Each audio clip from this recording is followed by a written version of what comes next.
Hello viewers, আসসালামু আলাইকুম। আজকের ভিডিওতে একটি সমস্যা নিয়ে এসেছি।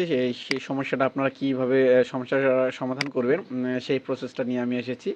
তো আমি যদি আপনাদেরকে দেখে দেই, কোনো প্যাটার্ন যদি আমরা এরকম করে সেভ দেই, তাহলে কিন্তু দেখেন এখানে intersection error will grading piece style number please check your piece and correction the problem the following sizes have intersection error. Okay, তো এখানে এই মেসেজটা বারবার কিন্তু আমাদের চলে আসে যখন আমরা একটা প্যাটার্ন সেভ দিই। তো এই সমস্যাটা আপনারা কিভাবে সলভ করবেন সেই প্রসেসটা নিয়ে আজকের ভিডিওতে আমি আপনাদের মাঝে এসেছি। যদি আমার ভিডিওটি ভালো লেগে সাবস্ক্রাইব করবেন এবং পাশে থাকা বেল আইকন অন করে দিবেন।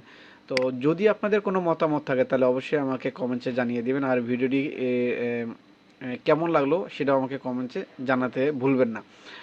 ওকে, এখন আমি দেখি যদি আমরা কোনো একটি গ্রেডিং ধরি বা কোনো একটি পিস ডিলিট করি, তাহলে কিন্তু আমাদের এই প্রবলেমটা আসে। যদি আমি এখানে ধরেন গ্রেডে আসার পরে ডেল্টা ফরেস্ট যে গ্রেডিং অপশনটা রয়েছে সেটা আমি এখানে দিলাম।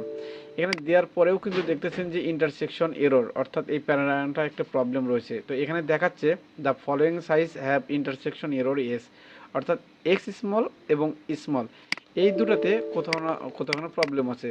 তো এইটাকে আপনারা সমস্যার সমাধান এক নিমিষেই করতে পারেন। তো সেটা কিভাবে করবেন সেটা আমি আপনাদেরকে দেখে দিচ্ছি।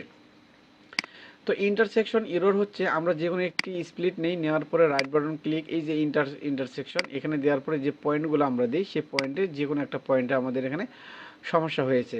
তো আমরা চাইলে আমরা যে কাজটি করব, এখানে মডিফাই আসবো, আসার পরে এই কম্বাইনটা নিয়ে আমরা এই লাইনগুলোকে আমরা এইভাবে জয়েন লাগিয়ে দেব। এরপরে এখানেও আমরা এটা জয়েন লাগিয়ে দেব। আমরা দেখব যে আমাদের কোথাও কোনো সমস্যা আছে সেটা সলভ হয় কি না এই ইন্টারসেকশন দিয়ে। এরপরে আমি সেভ দিয়ে দেব।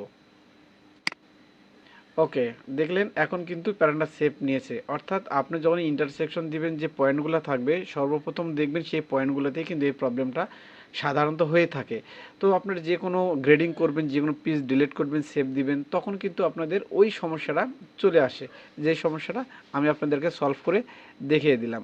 সো যদি আপনারা এই সমস্যায় ভোগেন আর যদি আমার ভিডিওটা দেখে যদি আপনারা সমাধান পেয়ে যান, তাহলে অবশ্যই আমার চ্যানেলের সঙ্গে থাকবেন। সো খুদা হাফেজ বন্ধুরা, ভালো থাকবেন। এই ছিল ছোট্ট একটি সমস্যার সমাধানের ভিডিও। সো পরবর্তীতে এরকম মজার মজার কিছু ভিডিও আমি আপনাদের মাঝে আনার চেষ্টা করব। কিভাবে আপনারা কাজ করবেন, কাজ করতে গেলে যে প্রবলেমগুলো হয় সেগুলো আমি তুলে ধরার চেষ্টা করব।